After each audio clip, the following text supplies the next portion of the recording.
Greetings. Welcome back to Black Bear News, where we are discussing climate change, abrupt climate change, and things adjacent. And everybody's been talking quite a bit, not just on this channel, but also on all my other social media sites about the Amazon.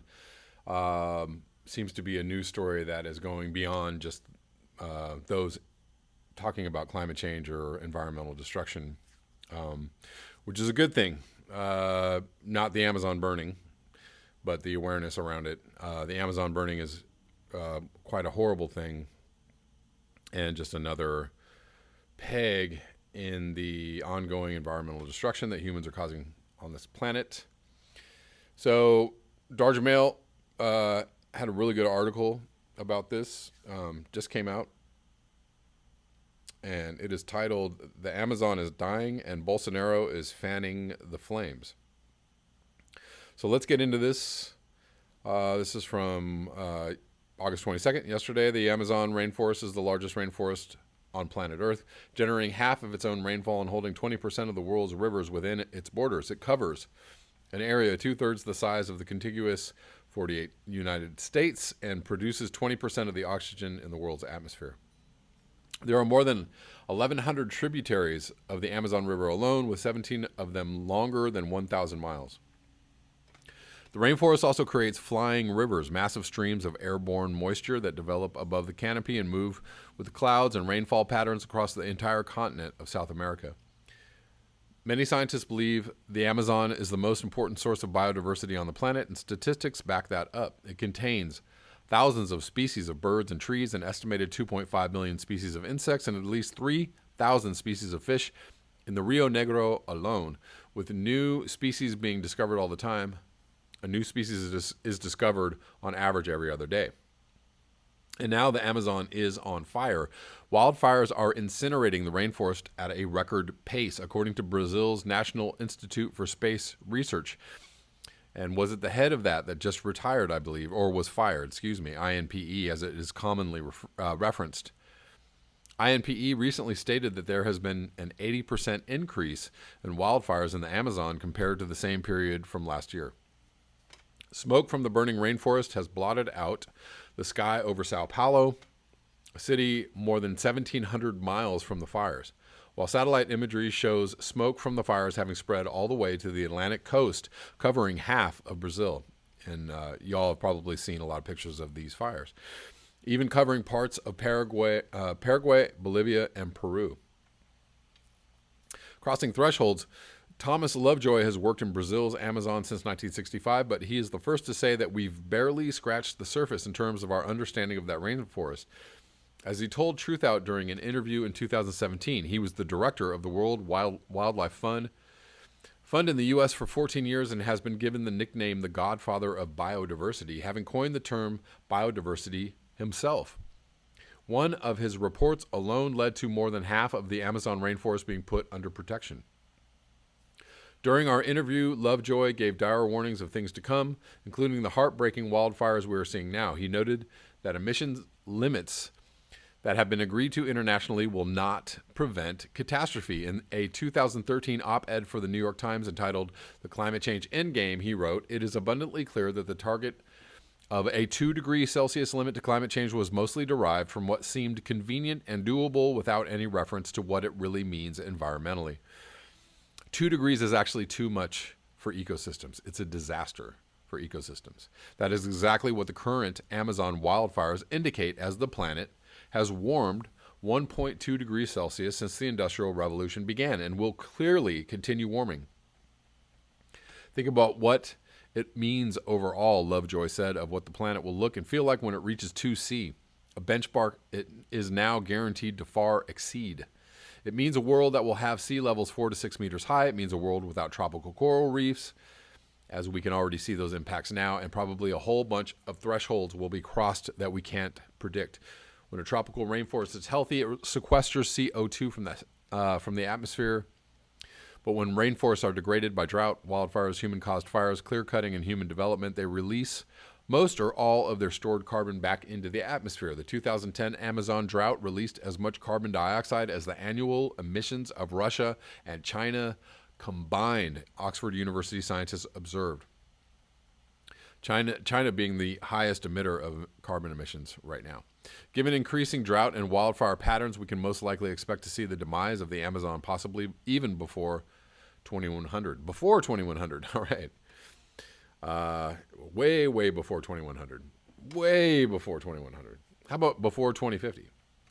According to INPE, deforestation across the Amazon had already accelerated by 60% in June, compared to the same time period last year, as radical right-wing President Jair Bolsonaro's horrific environmental policies began to take effect. Last month, Greenpeace labeled Bolsonaro and his right-wing government a threat to climate equilibrium, while the World Wildlife Fund, like many scientists, has warned that if the Amazon reaches a tipping point, it could become a dry savanna and will no longer be capable of supporting much of the wildlife that exists there today.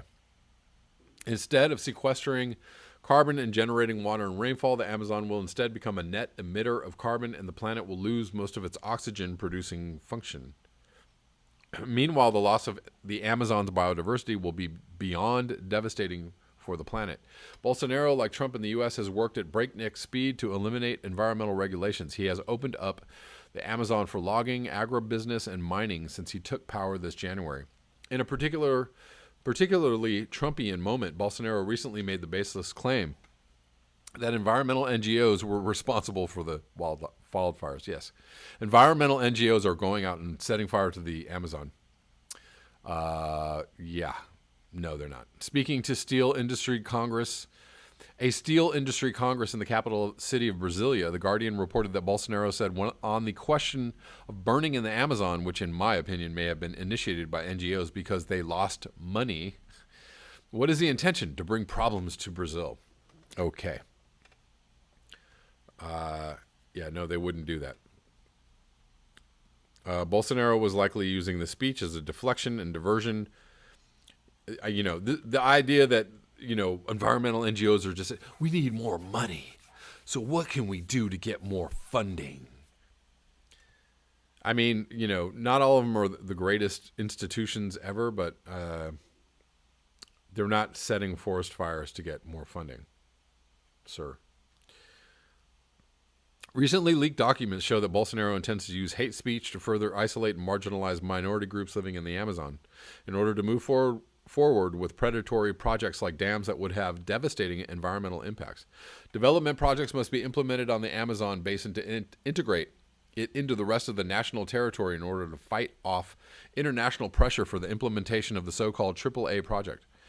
Read one of the slides from the leaked PowerPoint. To do this, it is necessary to build the Trombetes River hydroelectric plant, the Obidos Bridge over the Amazon River, and the implementation of the BR-163 highway to the border with Suriname. Hence, Bolsonaro's attacks directed at NGOs are likely part of the extreme right-wing leaders' development plans for the Amazon. And there was a commenter that jumped into the comment section talking about, with a straight-up Bolsonaro talking point about nobody else is going to tell Brazil what to do with its stuff, with its Amazon, its rainforest. Yeah. The rainforest is not yours, Brazil. It is not ours. It does not belong to a country or a nation. It belongs to the earth. It belongs to the people and the plants. Less the people, more so the animals and plants, and the environment, that is there already. It belongs to the planet. The Amazon supports the entire planet environmentally as an ecosystem. And when you look at it that way, then it doesn't belong to anybody. It actually doesn't belong to corporations, doesn't belong to, any president, doesn't belong to Trump, doesn't belong to anybody. It belongs to the earth. And so the people that want to fight for that are going to fight for that.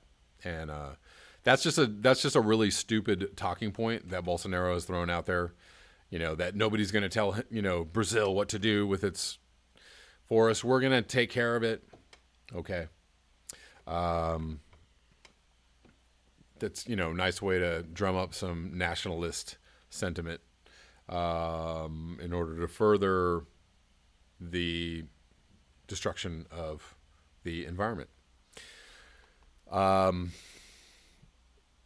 Furthermore, there was just a case where some indigenous tribes in Brazil or in the Amazon had won a court battle protecting the Amazon, forest against destruction. So it belongs to them too, right? The rainforest. Anyways, lastly in this video, I just quickly want to cover this article. This is also from Brian Kahn, who we just read an article from yesterday. A weather station above the Arctic Circle hit 94.6 degrees Fahrenheit. That is about as warm and probably warmer than it's been in Los Angeles for the last few weeks. Amid the hottest month in recorded history, some records still stand out as absolutely jaw-dropping. That's definitely true of a measurement made in the Arctic this July. A weather station in Sweden, north of the Arctic Circle, hit a stunning 94.6 degrees Fahrenheit last month.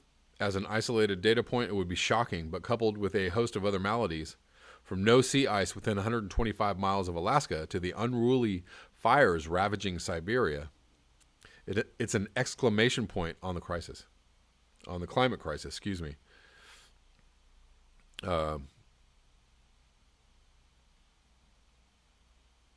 That is amazing. I'm not going to read this whole article, but I'm going to link it below. I just wanted to touch on that headline because that pretty much sums it up.